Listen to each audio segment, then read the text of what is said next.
Being an actor is dangerous. And so is a TV host. It really is. Oh, gotta sit up for so Dana long. Perino joins us this morning. You should see what happens on the 5. I can't even imagine. Broken elbows, all sorts of things. So, Donald Trump and Ben Carson have been pretty close to each other in most polls over the last few months. And Trump really has not attacked Carson all that much. Now, new polls show that Carson is moving pretty far out ahead of Trump in the state of Iowa. And to put them up, we've got two of them. First is Des Moines Register. Carson 28, Trump 19. Quinnipiac, not quite as dramatic, but close. Carson 28, Trump 20. This has apparently convinced Trump it is time to attack Ben Carson. I've been curious as to why Trump hasn't gone after him before now, because he spent a lot of time going after Jeb Bush, and that, in a way, I think that was somewhat effective. And I kept thinking, well, when's he going to go after Carson? Because Carson's right on his heels. And in Iowa, you know, I just found out from Liz Mayer, who I follow on Twitter, we're 100 days from the first voting in Iowa. So as these polls show a little bit of volatility, I'm not surprised that Donald Trump finally thinks it is time to go after Carson. But will it be hard for Trump to get back to first place because he still has not spent a dime on TV advertising? Well, here's the thing about Iowa. You have to earn their vote. You know, it's not just given. And one of the things Iowans like is that you show up in the state, you go to the events, you shake every hand. You could actually, you know, and John Kerry in 2004 actually thinks that he shook every Democratic caucus goer's hand.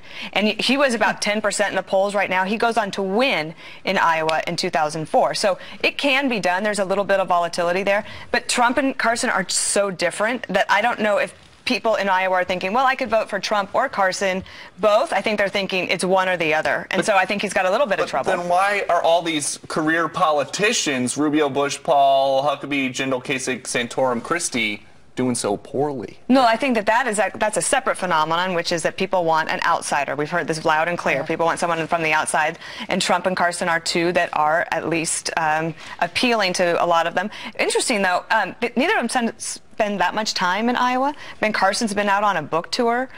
Trump's been on the media, but it's not specifically about Iowa. And then you had the little flub this week with Trump, at least his Twitter account, tweeting an insult to Iowans and then blaming it on an intern. And the buck cannot stop with an intern. But are people supporting Ben Carson because they think he's going to be the nominee? That's not my sense. My sense is people support Ben Carson because they like him, his message resonates, they think America is going in the wrong direction.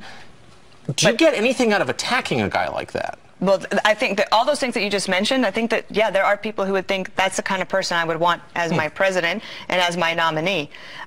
Do you get something out of attacking Ben Carson? If you look into the details a little bit of who's supporting him, one of the things is evangelical Christians. They like Ben Carson. They like his story. They like his approach. And they're comfortable and confident in his faith. They don't necessarily feel that way about Donald Trump. So if Trump is attacking Carson on what? Character? I mean, I think he could attack him more on experience. That actually might be more effective if you were Trump. On his low energy is what he's trying to capitalize on right now. Well, it works Trump for certainly isn't lacking. It's worked for him before. Maybe he's hoping that Carson strikes back at him, because it appears that anytime somebody attacks Trump, their numbers go down, even when he flies off the handle. But I think that the thing about Carson's low energy is that actually is appealing to people. Okay, like his calm demeanor, doesn't get ruffled, right? This is a neurosurgeon. He talks with his eyes closed. That is calm for you. I want to get your take on this, on the media coverage of Hillary Clinton's testimony in front of the Benghazi Select Committee, because they have pretty much declared her President Clinton all of a sudden after what they call a victory that lasted more than 11 hours. Let's look at some of the headlines. First one, Washington Post. Republicans land only glancing blows in day-long rehash of Benghazi. USA Today saying no clear wins for GOP at Benghazi hearing. The Huffington Post, Republicans failed to take down Hillary Clinton after 11-hour Benghazi hearing. And this is what you heard and saw if you were watching the mainstream media. We're thrilled it's Friday, but does Hillary Clinton want the week to end? The week that could mark one of, if not the best, of her presidential campaign. I tweeted out while this was in progress, the longer she sits there, the better it is for her. Hillary Clinton and congressional Republicans and Democrats sparred all day yesterday in Benghazi hearings that could only be seen, at least in terms of theatrics, as a TKO for Hillary Clinton. It wasn't even a close call. I said she was going to make monkeys out of them. It was predictable, and she did. Look, she didn't lose her cool, her temper. I think it's entirely, it's funny that we think that they don't think they're predictable. Like, it's entirely predictable that this is what the media was going to do. So I grew up on cattle ranch, and you go cattle drive every spring and fall. And one of the things that's just amazing is that all it takes is a little bit of a movement like this, and then everyone starts going in that direction. All the cows go in that direction. The media is very similar, and this is all about substance. I mean, only in the American media could you actually prove a lie and walk away saying, "Oh my gosh, but her style was so great." But you knew this was going to happen. On the video, and they just are ignoring it. But you're making the point. I completely agree with you. Of course, it's not about the optics or the political effect. It's about the reality, the facts. But you knew the press was going to do this, and because they knew the press was going to do this, why would they agree to do it in public, the Republicans, if they knew they were going to lose? Well, I don't know if they thought that they were in going the eyes to of lose. the media. If they knew the press was going to declare a win for Hillary, that's not good. You know, one of the things I think that they could have done is just to say, Madam Secretary, we're so glad that you're here. We were scheduled for 8 hours, but we just have 2 questions for you. One, what about the video? And 2, how about 600 emails from Chris Stevens asking for security you didn't know about? Case closed, walk away.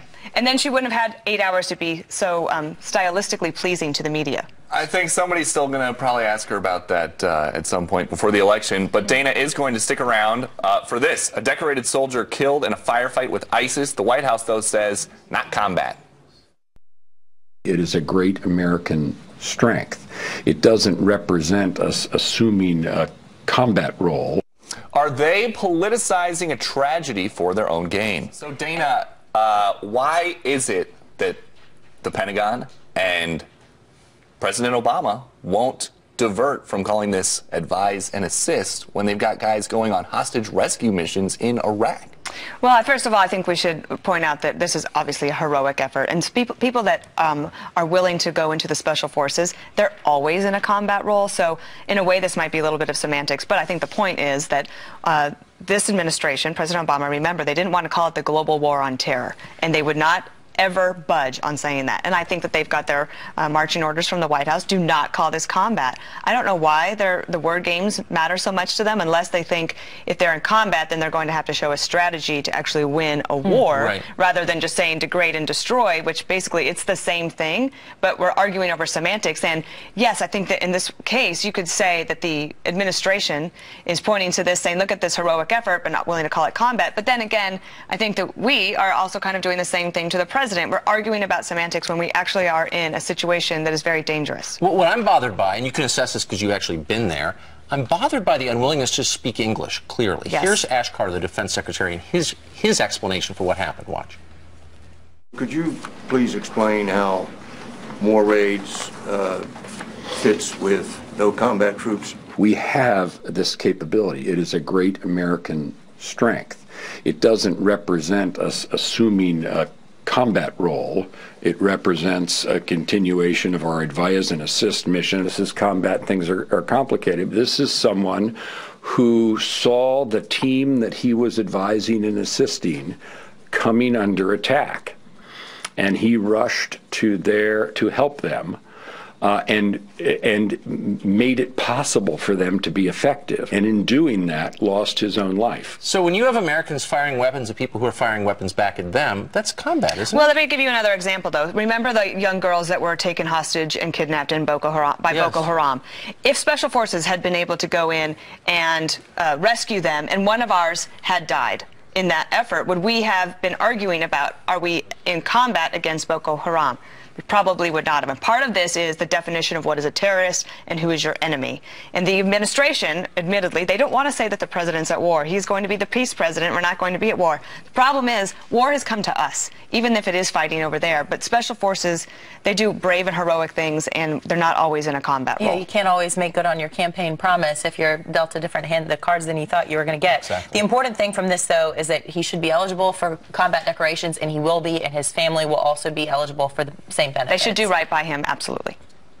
Dana Perino, thanks for joining us this morning. Thank you for so much. segments. And by the way, I love it that when you use conditioner in your hair. Doesn't he look so handsome? Nice. I normally wash this with soap, but this morning no, he wasn't talking. it was free, so I used it. Here. You Barca. Thank you.